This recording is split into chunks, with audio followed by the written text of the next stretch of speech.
फूल बोली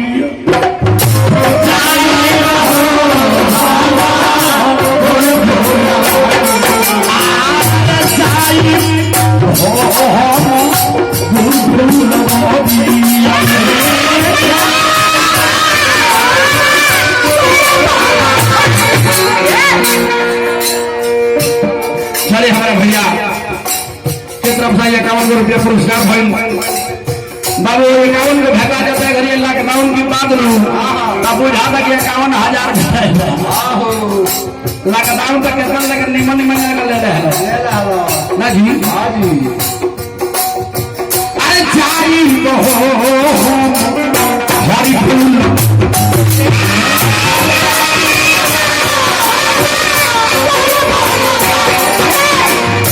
जाई हो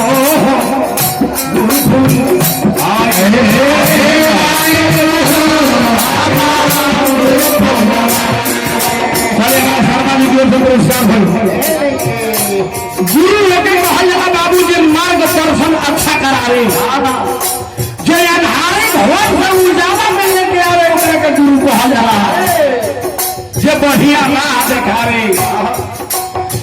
पहला विश्व का गुरु कौन है? माँ है माँ।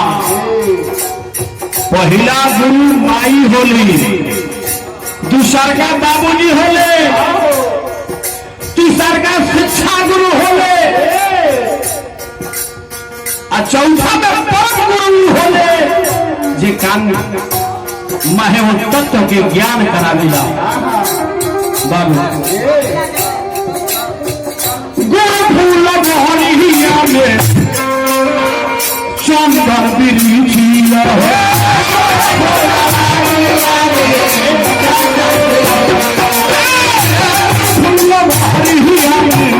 चंदन बिरिया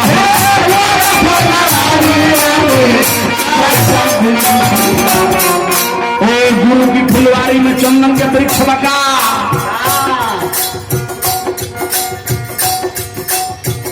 चंदन के वृक्ष है अपना शीतल है,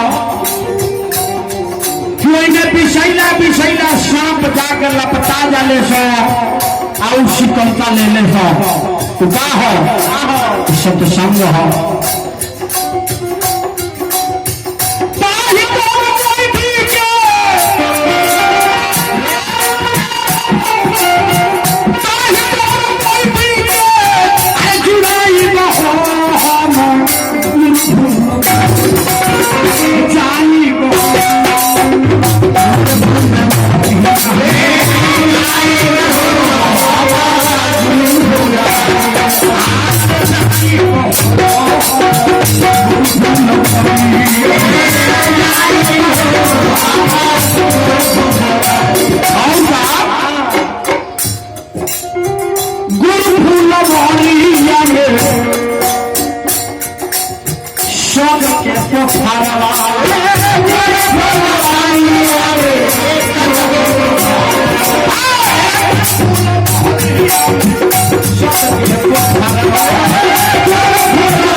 आदमी के नहाए खातिर नदी बा, तालाब बा, पोखरा बा, कल बा, इनार बा, टोटी बा, शावर बा, सब बा, लेकिन हई जो बोलत करे कोई में न है, बोलत करे कोई में न है, वो सत्संग रूपी पोखरा में स्नान करे उनका क्या स्नान करावे के बाद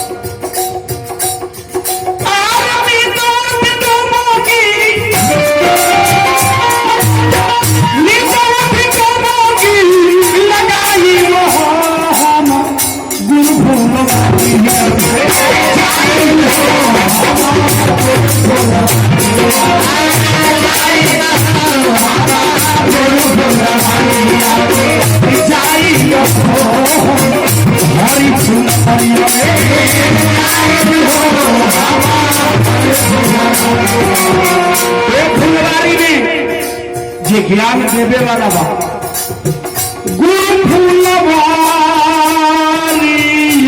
में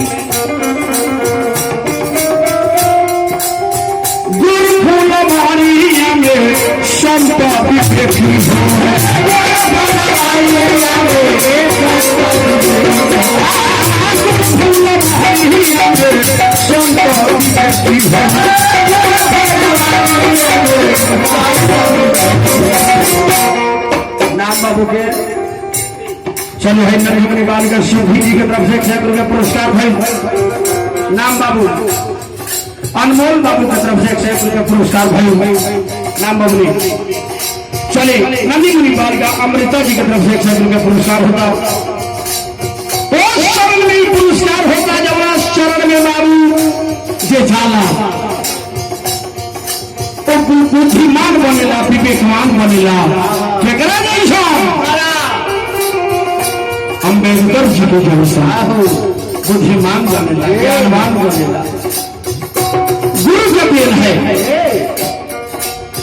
गुरु फूल वाली अंग शंका विषेठी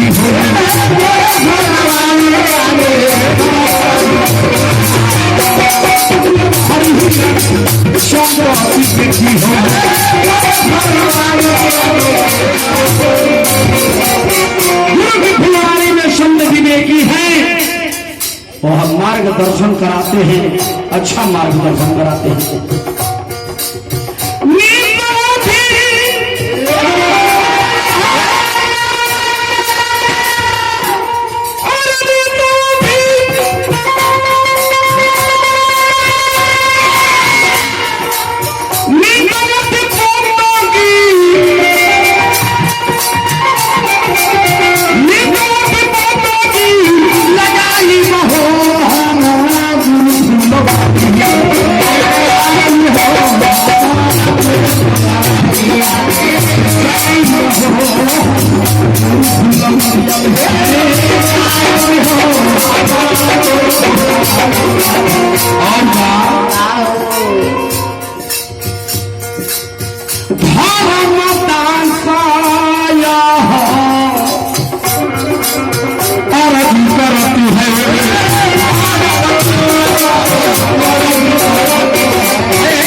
चलिए हमारा भैया धनंजय कुमार जी ट्रैक्टर वाले भैया धनंजय कुमार जी की तरफ से पुरस्कार होता है 51 रुपया भजन में हमारे की तरफ से बार नमस्कार करना बाबू आहो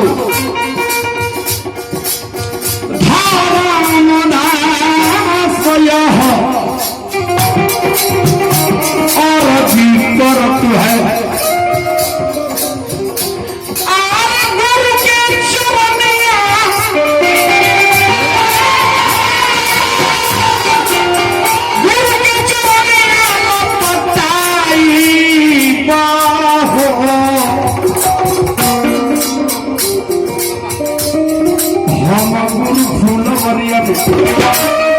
अरे जाई बाहो